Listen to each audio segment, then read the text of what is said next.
Ang mahinang lalaking ito ay nangangarap maging isa sa pinakamalakas sa boxing.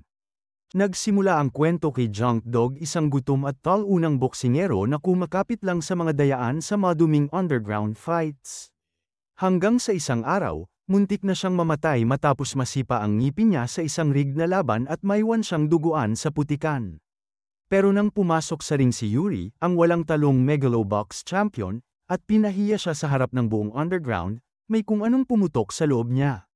Simula noon, nagpasya siyang bumangon mula sa pinakamababang parte ng buhay niya para patunayan ang sarili. Pero bago ang lahat ng yun, ano nga ba ang Megaloboxing? Ito ay bagong klase ng boxing sa hinaharap kung saan ang mga boksingero ay gumagamit ng special na gear para mas lumakas ang bawat suntok nila.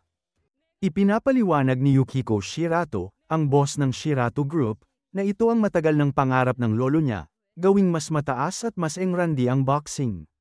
Para matupad yon, inanunsyo niya ang isang napakalaking paligsahan, ang Megalonia. Dito, mga boksingero mula sa iba't ibang parte ng mundo ang maglalaban. Pero 4 lang ang makakapasok sa final stage ng tournament. At magsisimula na ito sa loob ng 3 buwan, kaya lahat kailangang maghanda. Samantala, may isang lalaking pumasok sa motor shop para ipaayos ang motor niya. Habang naghihintay, napanood niya ang broadcast tungkol sa Megalonia at sa undefeated champion. Tinanong niya ang matandang mekaniko kung nami-miss ba nito ang boxing. Pero sagot ng matanda, hindi. Wala naman tayong ID cards, hindi nga tayo kinikilalang tunay na mamamayan. Doon malalaman na wala ring tunay na pangalan ang lalaki. Kilala lang siya sa ring bilang Junk Dog, isang megalo boxer na lumalaban sa illegal na underground fights kung saan laging scripted ang resulta. Nasa ilalim siya ng pangangalaga ng kanyang coach at manager na si Gansako Nanbu. Pagdating nila sa fight club, agad siyang binalaan ng mga bantay na kailangan daw niyang matalo ngayong gabi. Naiinis si Junk Dog, kaya hinarap niya si Nanbu para magtanong kung bakit kailangan niyang magpatalo. Sabi ni Nanbu, nagsawa na raw siyang laging panalo si Junk Dog, at saka hindi naman kumikita ng malaki ang mga laban na ganun. Maya-maya, nagsimula na ang laban. Ang kalaban ni Junk Dog ay isang payat na mukhang basegulero na tinatawag na Geto Hakiya. Sa unang mga round, bagbog sarado si Junk Dog dahil sa gear ni Hakiya. At dahil hindi siya lumalaban ng seryoso, sa huli natalo siya ng todo matapos tamaan ng malakas na suntok sa mukha. Kinagabihan, muntik namang mabangga ng motor ni Junk Dog si Yukiko Shirato mismo, ang namumuno sa Megalonia. Nag-alok si Yukiko na babayaran ng pinsala, pero tinanggihan ito ni Junk Dog. Sa halip, galit niyang sinabi na ang Megalonia ay hindi totoong megalo boxing. Naiinis si Yuri, ang bodyguard ni Yukiko, sa kawalang galang ni Junk Dog. Kaya naghamon si Junk Dog ng laban, gusto niyang maramdaman kung ano ang tunay na megalo boxing. Ramdam ang mabigat at seryosong presensya ni Yuri, at lalo itong nagpasabik kay Junk Dog. Pero bago pa magsimula, pumagit na si Yukiko at pinigilan sila. Sa susunod na laban ni Junk Dog, may nangyaring hindi inaasahan. Biglang pumasok sa ring si Yuri mismo. Nagulat ang lahat, ang reigning Megalobox champion na si Yuri, humarap sa isang underground fight nang walang pahintulot mula kay Yukiko. Sinubukang pigilan ni Nanbu ang laban, pero tinulak siya ni Junk Dog at sinabing gusto niyang lumaban gamit lang ang sarili niyang lakas. Hindi na napigilan ang laban, lalo na't mismong boss ng underground arena ang pumayag. Wika niya, hindi pa natin naranasan ang ganitong kalaking event. Sayang kung palalagpasin pa natin. Alam ni Nanbu na hindi na niya mababago ang desisyon, kaya binigyan niya si Junk Dog ng babala. Kung damay kitang pisngi mo sa sahig, sumuko ka na, baka mawala lahat sa'yo. Pagkaumpisa ng laban, tinukso agad ni Yuri si Junk Dog sa pamamagitan ng pagtawag sa pangalan niya sa nakakainsultong paraan, para lang mainis siya. Galit na sumugod si Junk Dog, sunod-sunod ang suntok, ibinuhos ang lahat ng lakas. Pero sobrang bilis ng reflexes ni Yuri, lahat ng atake, naiilaga niya ng sobrang dali.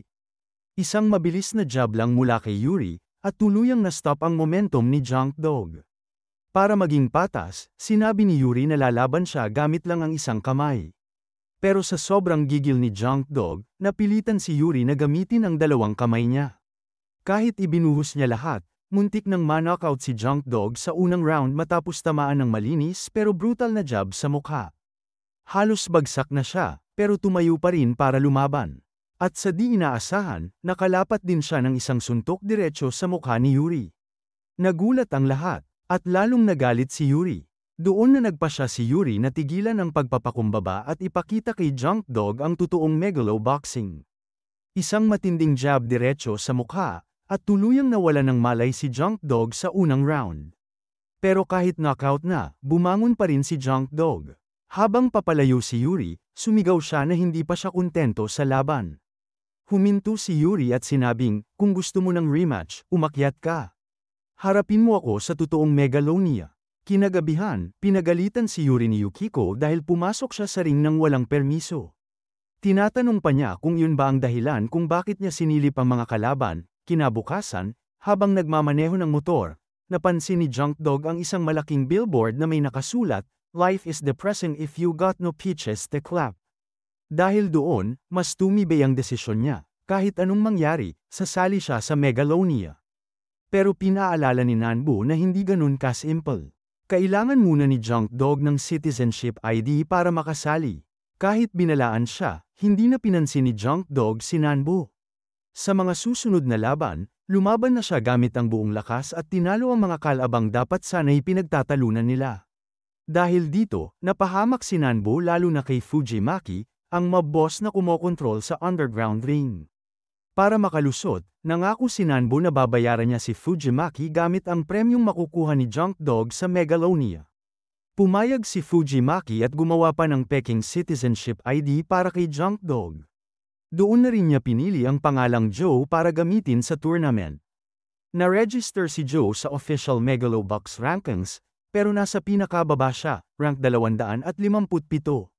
Samantala, inanunsyo rin na sasali si Yuri mismo sa Megalonia. Kasama pa ang isa pang malakas na boksingero, si Pepe Iglesias, na kilala bilang pangalawang pinakamalakas na Megalo boxer. At unang laban pa lang, si Yuri na agad ang makakaharap niya. Kalaunan, kinausap muli ni Nanbu si Joe na puno ng excitement sa pagkakataong makalaban si Yuri. Pero pinaalala ni Nanbu na hindi ganun kadali, kailangan muna niyang makapasok sa Megalonia. Doon niya ibinunyag ang plano, ipalaban si Joe sa pinakamalalakas na kalaban na kaya ng rankings para mabilis siyang makaakyat. Kung magiging maayos ang lahat, naniniwala si Nanbu na makakarating sila sa top bracket sa loob lang ng 5 laban. Pagkatapos, pumunta sina Joe at Nanbu sa Guskino Factory para maghanap ng mas maayos na gear. Doon ipinaliwanag ni Nanbu na ang gamit ni Yuri ay isang custom Shirato model na diretsyong nakakabit sa katawan niya, ibig sabihin, walang kahit anong delay sa mga galaw. Narinig yun ni Joe at agad niyang sinabi na dapat makakuha rin sila ng ganun. Pero halos magpanik si Nanbu, wala silang pera para sa ganoong klase ng high-tech gear. Habang naglalakad sila, isang grupo ng mga bata ang nagnakaw ng mga kamera mula sa isang tindahan at tumakas. Pagdaan ni Joe at Nanbu, napansin nila na may nakatagong Shirato composite titanium prototype gear sa likod ng shop. Maya-maya, bumalik ang mga batang magnanakaw dala ang bag ng mga ninakaw na gamit. Ibinigay nila ang mga kamera sa shopkeeper kapalit ng red candy, isang delikadong klase ng droga. Pero nang kulangin ng red candy para sa isa sa kanila, nagwala ang bata at sinugod ang shopkeeper. Dahil doon, kumalabit ng kutsilyo ang shopkeeper at tinutukan ang bata. Agad na sinubukan ni Joe na makialam. Pero tinapon lang siya palabas ng tindahan ng dating Megalo boxer na si Pumpkin Higashi, na kanina pa nagyayabang ng luma at bulok niyang gear. Basag ang mukha, umalis si Joe kasama si Nanbu. Pagkatapos, sinabi ni Nanbu na ang susunod na hakbang nila ay haminin si Shark Samejima, ang ika-185 na ranked Megalo boxer. Kaya agad silang nagsimula ng training. Sa gitna ng ensayo, biglang sumulpot ang isa sa mga batang nakita nila kanina, si Sakia. Diretso ang hiling niya, isama niyo ako sa Megalonia. Nang tumanggi sila, pasikretong pumasok si Sakia sa factory at ninakaw ang prototype gear. Nahuli siya, at dahil doon, nagmadali sina Joe, Nanbu, at ang ibang mga bata para iligtas siya.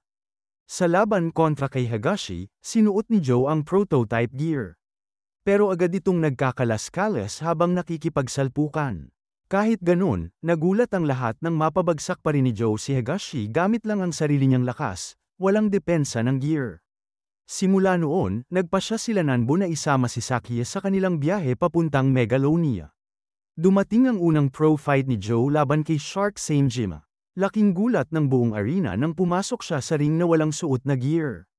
Planado pala ito ni Nanbo, gusto niyang lumaban si Joe bilang gearless Joe. Nagalit si Sakia sa ideya, iniisip na sobrang delikado. Pero ipinaliwanag ni Nanbo, kung stuck lang sila sa ilalim ng rankings, walang papansin sa kanila. Pero kung may boksingerong lumalaban ng walang gear, tiyak mapapansin ng lahat. Ang totoong plano niya, ibenta sa mundo ang pangalan na Gearless Joe, isang mandirigmang kayang manalo gamit lang ang sariling katawan. Sa ring, pinayagan ng referee ang laban, wala namang bawal na walang gear. Pero sobrang naasar si Shark Saejima. Nang magsimula, pinakita agad ni Joe ang husay niya, umiilag sa lahat ng suntok at tumatama ng matitinding jab gamit lang ang kamao. Pero biglang bumaliktad ang laban nang makapalo ng mabigat si Shark.